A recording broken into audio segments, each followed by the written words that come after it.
salaamaaleykum yéen ñi si seen sécurité si dalee na jàmm si vidéo bu bees bi te vidéo bees bi nii dinañ fi xam ne leen mooy permission dafa nekk lu am solo loo xam ne si Linux la te bu dee na ngay bëgg di jugee si Windows peut-être nga ko bañ a gaaw a dégg moo tax commencement bi dañ koy def comme genre théorique ndax mu gën a leer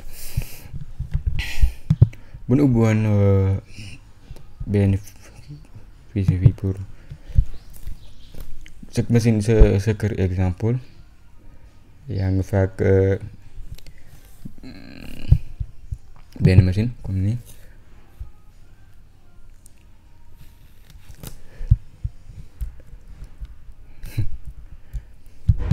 exemple sa kër yor nga fa benn machine bi moo nekk nii waxoon nañ si commencement vidéo yi ne Linux mën naa amandoo ay utilisateurs yu bari moo tax fii permission dafay am solo lool si biir machine bi am nga si ay utilisateur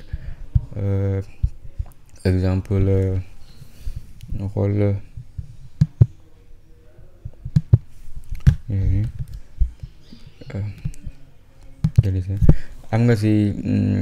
am nga benn ku ci utiliser yow la moo nekk nii yow yaa utiliser machine bi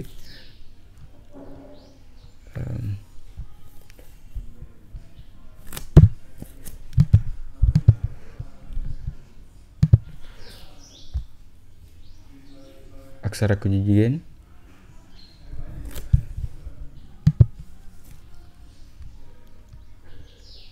ak sa mag ju góor yéen ñett yéenay utiliser machine bi ñett ñi yéenay utiliser machine bi yow mën nga ñëw denc say document def li nga soxla te sa rakk ji bu jigéen ji bu ñëwee su dugalee compte am moom it day denc ay document am def lu ko soxla te moom du mën a am accès si say document si say fichier même sa mag wala sa rakk ji góor jëmit bu ñëwee yéen ñett ñëpp yéen bokk di utiliser machine bi waaye ku ne daa am partie boppam keneen du mën a am accès si fichier jàmbur loolu mooy concept bi nga xam ne moom la permission yore. mën naa nekk tamit ba tey lu mel ne école lu mel ne benn école exemple lu mel ne benn école benn machine moo fa nekk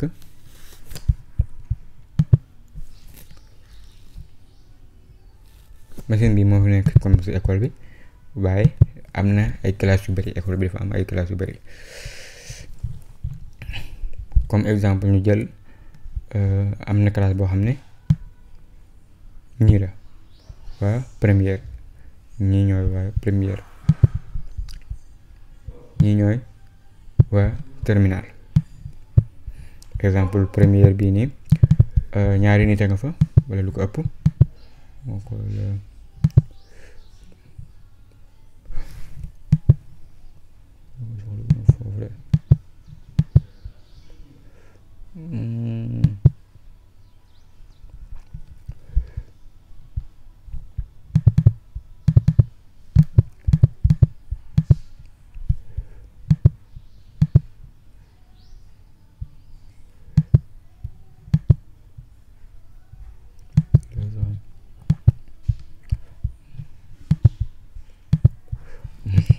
waa première ngi nii waa terminal ngi nii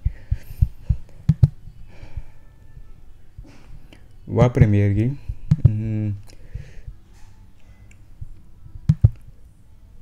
ñu jël beneen kii pour mu gën a leer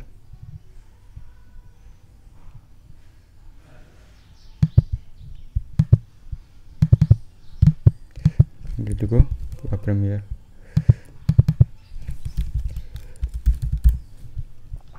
ñoom ñu rek première yi am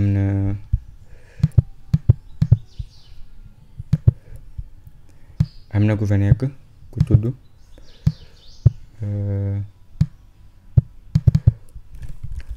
Muhammad ni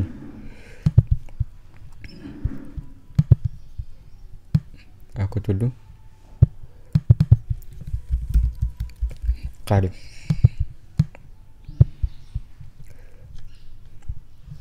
premier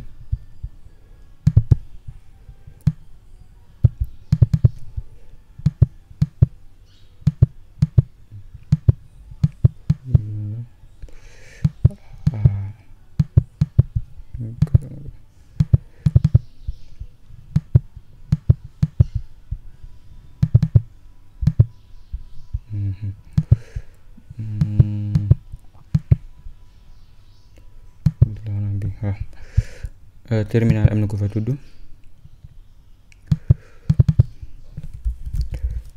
Modou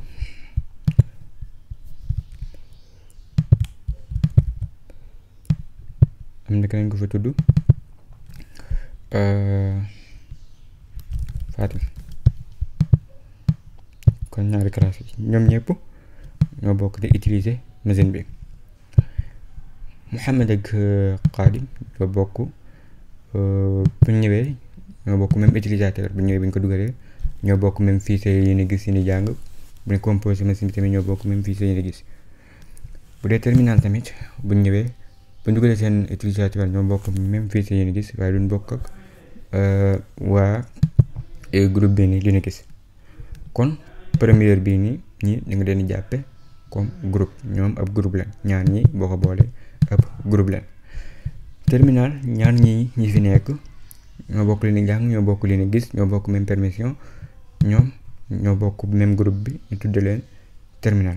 kon loolu la groupe di jariñ comme nga nekk ci benn société am ñoo xam ne spécial ñooy def nangam ñoo xam ne spécial ñooy def nangam mais da ngeen utiliser Linux yu mën nga koo xaaj ci ay groupe ne yow ak yow dugal naa leen ci groupe nangam ñoom ñoo bokk même li ni gis même fichier ak même permission yi presque ñoo koy bokk jël beneen groupe def ko noonu xam ne groupe yi duñ gis duñ bokk li ñuy def. boo ñëwee bu dee kii yor na groupe am nii ki yor groupe am nii ku ne am sa permission bopp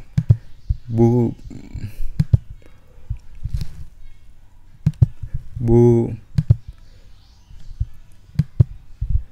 Modou jóge woon fii par exemple bu Modou jóge woon fii bëgg ñëw dugg ci groupe premier bi boobaa du mën a jàll du mën a gis dara lu dul ne ñii dañ ko jox permission pour mu mën a gis seeni document wala ki ko créé jox ko permission pour mu mën ko gis. naka noonu kenn bu jóge woon fii bëgg ñëw dugg ci groupe bi moom it du mën a gis benn document benn fichier du mën a gis dara lu dul duñ ko jox permission pour mu mën koo gis. kon gis nga loolu la permission du jariñ kon lu am solo la. lii moo tudd groupe ñu ko jàpp lii moo tudd groupe.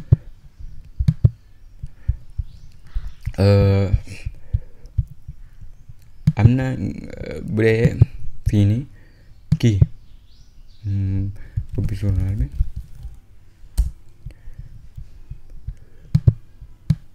bu dee kii nga xam ne moom fichier bi kii comme yow yaay ñëw yaa moom fichier bi sa bopp boobu mën nañ laa woowe user yow yaa moom fichier bi. bu dee groupe bii nii kii ak kii yéen a bokk groupe mu bokk même ngeen gis ab groupe ngeen di doon boo da leen woowe groupe yéen a bokk même da ngeen gis.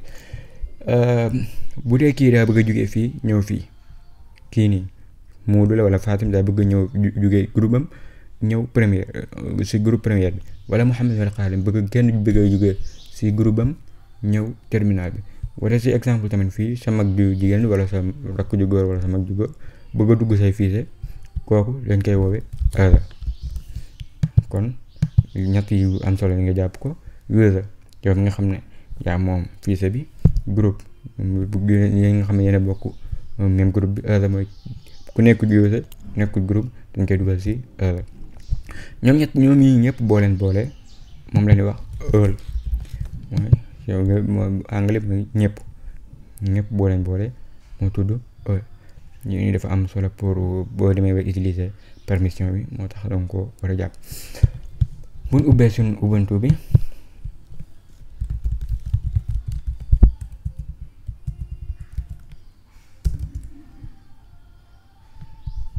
buñ demee ci commande terminal nii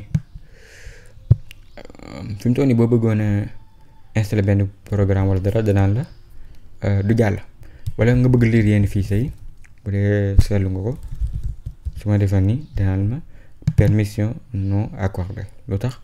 ndax amoo permission boo xamante ne dañ la koy jox pour nga mën a àgg ci fichier bi. suñu tool mi bu defoon ls alt ngay gis yin leer la woon. ls alt boo ko defee dañuy jël lii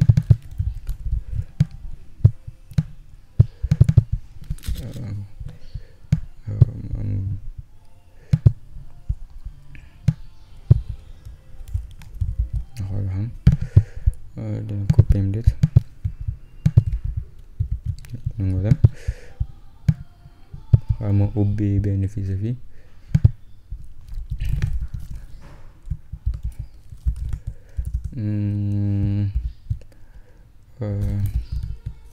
même kii bi la doonaan permission de naan permission non accordée. su ma defee nii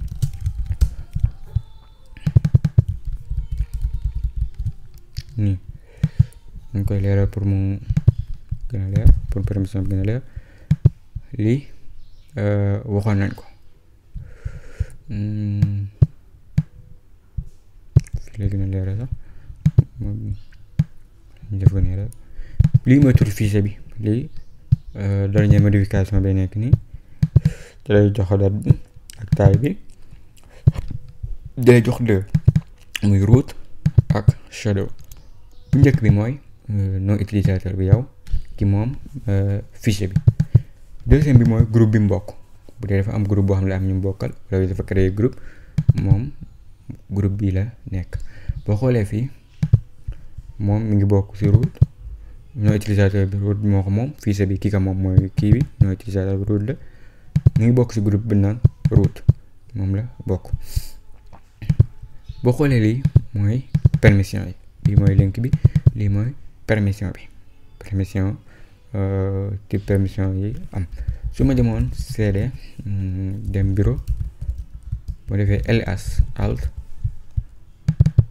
bu ma ko ubbee nii ngay gis comme bu jëloon fichier bi nii wala carte bi numéro 4 bi ngay gis date bi ñu ko mujjee def, taille bi ne la kii ka moom mooy utilisateur bi. boo gisee lii rek bi jiitu mooy kii moom fichier bi, kii la groupe bi mu bokk kii la bi yóbbu.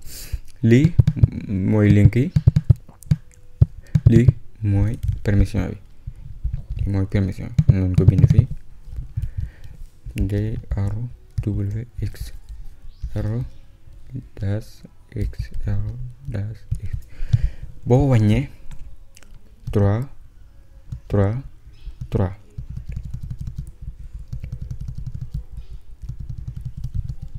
permission bi nii lay demee. bu njëkk bi bu njëkk bi d la. boo xoolee day def daas tiire bi wala mu def d. bu njëkk bi moom moo lay wan ban façon kii la. bu njëkk bi moo lay wan ban façon document la, ban façon fichier la. d bi mooy directory, waxoon nañ ko. bu dee fichier normal la comme ay fichier texte yu mel noonu yoo xam ne da am ay information yu mel noonu, daas rek la koy defal ni. bu dee document da lay bindal d mooy directory. boobu moo lay wan type fichier bi. bu dee yii moo si ëpp solo, moom lañ ñuy amal moo ñu amal solo. boo xoolee ni 9 la. 3 user ñu waxoon, 3 groupe ak 3 browser ñeneen ñi. boo xoolee 3 yi nii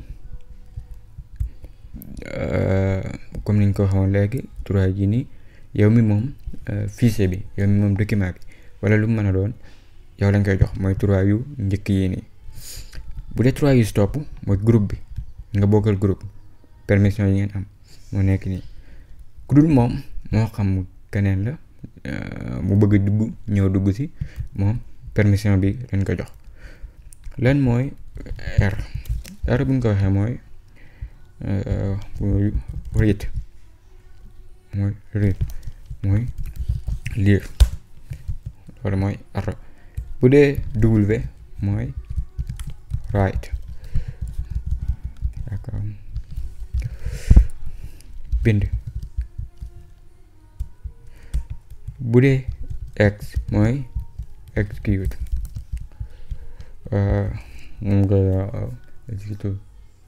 execute maanaam dawal wala taal wala dara rek dina gën a leer. yi mooy permission yi am, mooy yii nii. bu ma nee read mooy bu dee fichier texte la, mooy waa ji bu ñëwee mën na lire fichier texte bi. bu ñëwee bu defee 4 nangam fichier texte bi da koy mën a lire. bu dee biir document la mën naa def ls xool, bu fekkee ñu activer execute bi mën naa def ls xool yan fichier moo nekk ci biir document bi. bu dee write li ñu ci jublu mooy fichier bi mën nga see bind. bu woon fichier bi yow bu dee read kese la, boo ñëwee lire doo nga si man, waaye doo si mën a def leneen. bu dee write nag boo ñëwee da ngay mën a ubbi fichier bi bind si li nga ci bind, évancé li nga bëgg évancé, dolli si li nga ci bëgg a dolli, moom noonu la write. bu dee execute mooy bu fekkoon benn fichier texte la comme nga def ko day nekk executable. buñ ko waxee si Windows mën na wala si Linux mooy fichier boo xam ne day nekk comme programme la rek, comme benn programme la boo xamante ne danga koy mën a exécuter comme si Windows. mooy read write. bu dee write bi fii da ngay mën a supprimer document yi modifier si bu dee document la. yi mooy yi am read write mooy yi nga façon permission yi nga xam ne mën nga koo joxe. kon buñ ñëwoon fii nii si document bi quick source ni muy demee fii c'est normal standard file moo jiitu, bii man kii mooy kii jot te boo xoolee fii nii commencement bi moo nekk nii. man naa lire fichier bi, jox naa ko permission lire ko, jox naa ko permission pour mu mën see bind. boo gisee daas nii boo gisee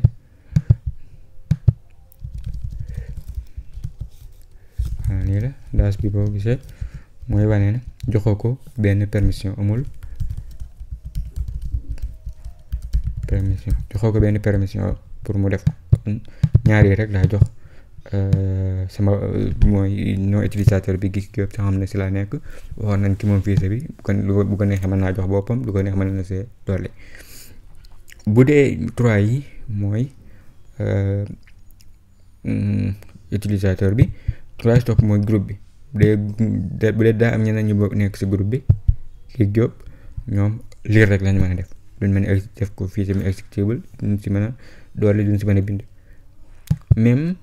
même permission yi moom lañ jox ku aussi ñeneen ñi. même permission yi moom lañ jox ñeneen ñi.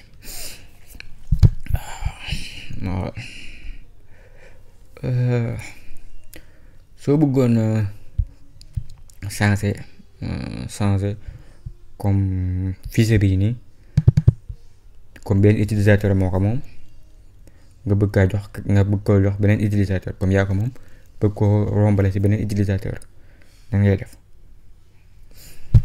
boobaa dañuy utiliser benn commande bi tudd change own. kon change own user bi ko changer own dama xel si gën a aw na mooy ki moom fichier bi utilisateur bi aw na nekkut utilisateur waaye tur bi dëggantaan aw na la tudd. change own boo ko defee mooy nga changer ki ko moom. balaa loolu dañuy xool boo bëggee xam utilisateur yi fi nekk lan ngay def. boo defee users nii, boo defee entrée moo ne la kii moo si nekk. peut-être si vidéo yi ñëw mën na am si formation bi, mën na am du si nekk sax, nan lañ créer ay utilisateur nan ngay joxe yooyu noonu nan ngay def. pour mu gën a leer dañuy ñëw si fii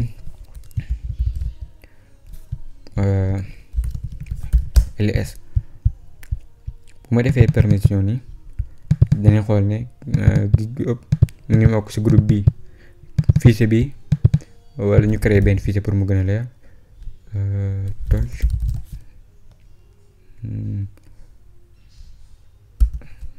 jàng permission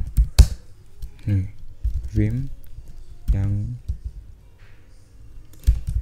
permission nii la boo defee ls alt jàng permission ngi kaw kii ko moom ñoo utilisateur bi ko moom ngi nii groupe bi mbokk ngi nii permission yi nekk nii nan laay changer kii ko moom bu ma defee users ngay gis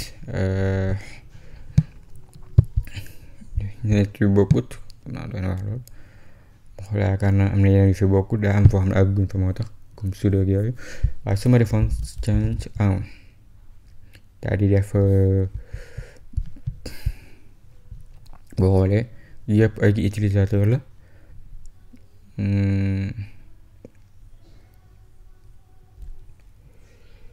awn kan la xaram ko si change awn ruda gunva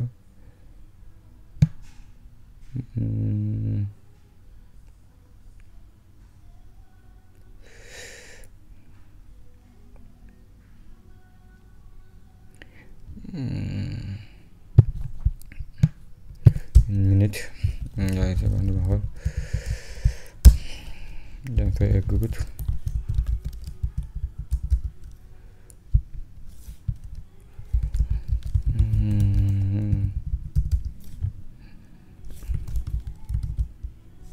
même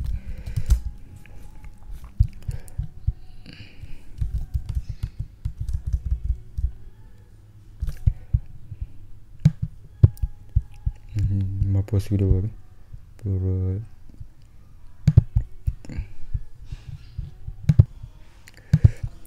dama doon créer no utilisateur pour mu gën a leer su ma defee ls alt ngay gis sunu sécurité comme fichier yëpp gi jóobo moom pour nga mën a changer ki ka moom da ngay def sudo s am na ñaar créé naa beneen utilisateur bu tudd suñu sécurité sudo s dalay permettre nga mën a dugg si route bu dee yéen a ngi koy fàttaliku ba ne expliqué garab gi ne am nañ route ci suufam moom moo lay permettre nga mën a def yenn yi boo xasee ba dugg si du s nag ngay def attention ndax boo supprimer dara yu bëri boo ko defee nii day nekk sudo s day mel ne day tolloog administrateur si Windows yaay contrôle lépp boo fi effacé loo fi def yaa si yow lay kii yaay buur bi daal moo defee da ngay def sudo s boo defee sudo s dana laaj mot de passe bi ñu dugaloon bi ñu installé kii bi mot de passe bi moom ngay dugal sudo s boo ko dugalee def entrée mu dugg da ngay gis affaire bi day changé kii moo lay wane nekk ko si route bi waaye kii moo lay wane changé nga permission moo lay mën a may permission bi lu tax loolu ndax boo defoon exemple changé ma aw na ki moom fichier bi changé ko comme benn fichier nga soxla mu ne la bii comme kii no utilisateur bi nga soxla ngay def sécurité def geek boo defee entrée dans la opération non permise ndax modification du paramètre de geek opération non permise il faut nga dugal sudo nii def s def entrée wala nga def sudo daal di jël lii def ko si kanamam boo entrée même dalay laaj mot de passe voilà mu daa fekkoon mu dugal mot de passe bi sànq kon su ma soxla si sensé fichier bi ngay def sudo s boo defee sudo s def sound change aw na daal def sunu sécurité def fichier bi nga soxla boo defee sound na bu dee da nga yaa ngi dugal route boo defee nii da nga gis si gii yëpp ay no utilisateur yoo xam ne am yoo xam ne machine bee koy utiliser am yoo xam ne yaa ko moom dina gën a leer ci process ak yooyu. Gis nga route a ngi nii Gigyo bi nii suñu sécurité boo xoolee mu ngi nii moom laa créé léegi. Kon fichier bi nga xam ne gig la tudd changé ko ba yóbbu ko ci suñu sécurité. boo defee entrée boo defee ls alt ngay gis ne léegi fichier bi kii moo ko moom. léegi fichier bi nii suñu sécurité moo ko moom. kon léegi man mi nga xam ne maa ngi nekk Gigyo amatuma permission bii nii permission bi ki moom fichier bi moo ko moom suñu sécurité. man boobaa damay dugg ci groupe bu dee ñoo bokk même groupe ñoo dugg ci groupe bi bu ma joxee. bu dee bokkuñu woon même groupe damay nekk agence laay nekk même document mën nga ko def noonu change awn daal def no utilisateur bi nga jox bëgg a jox fichier bi daal def groupe bi. bu dee dafa am ay groupe bi dafa am yu bëri mooy bu yeneen fichier yu nekk ci biir kii bi laa bëgg a wax document bi ngay def -r pour yi nekk ci biir mu changé waale ko. bu ko mooy deuxième document bi rek lay changé nga def entrée. bu ma defee ls alt ngay gis modification yi am changé na ko. noonu lañ changé no utilisateur. boo amoon ay utilisateurs yu bëri noonu nga koy changé yow mi moom fichier bi boo ko bëggee joxe wala kii gis nga mu laaj ma mot de passe ndax amu woon permission boobu moo tax. bu dee da ngaa bëgg a changé groupe bi bu fekk mu am yeneen groupe ngay def change groupe.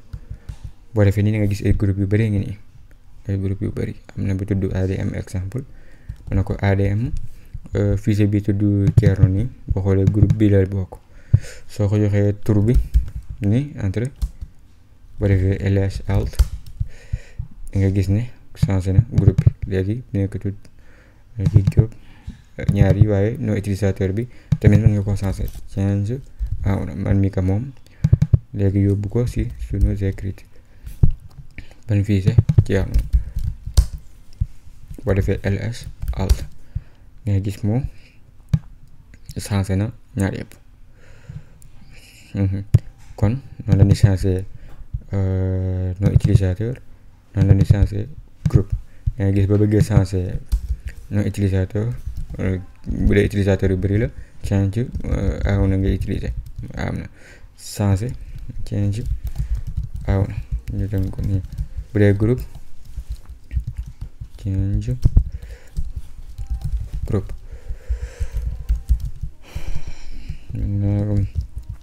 noonu lañ koy utiliser. nan la ñuy changé permission bi te moom si ëpp solo comme bii nii nga koy changé mooy ñëw comme nga am benn fichier bëgg changé permission yi nan ngay def. kon loolu mooy idée bi nga xam ne moom la yor. noonu la ñuy changé change aw na man maa moom fichier bi wala dama ko bëgg changé wala yow yaa jiite yaay contrôler machine bi yëpp comme root yow yaay contrôler machine bi yëpp mën ngaa changé aw kii moom fichier bi comme da nga jugumoon jox ko nga changé waat ko jox ko keneen. wala groupe bii nii kii bokkoon na si benn groupe nekk si bokkatu si groupe bi génn na wala bàyyi na moo xam utilisateur la nga dindi ko si groupe boobu yóbbu ko faneen. noonu la nit ñi changé nii boo si topp pour vidéo bi bañ a gudd xam naa jël tuuti temps.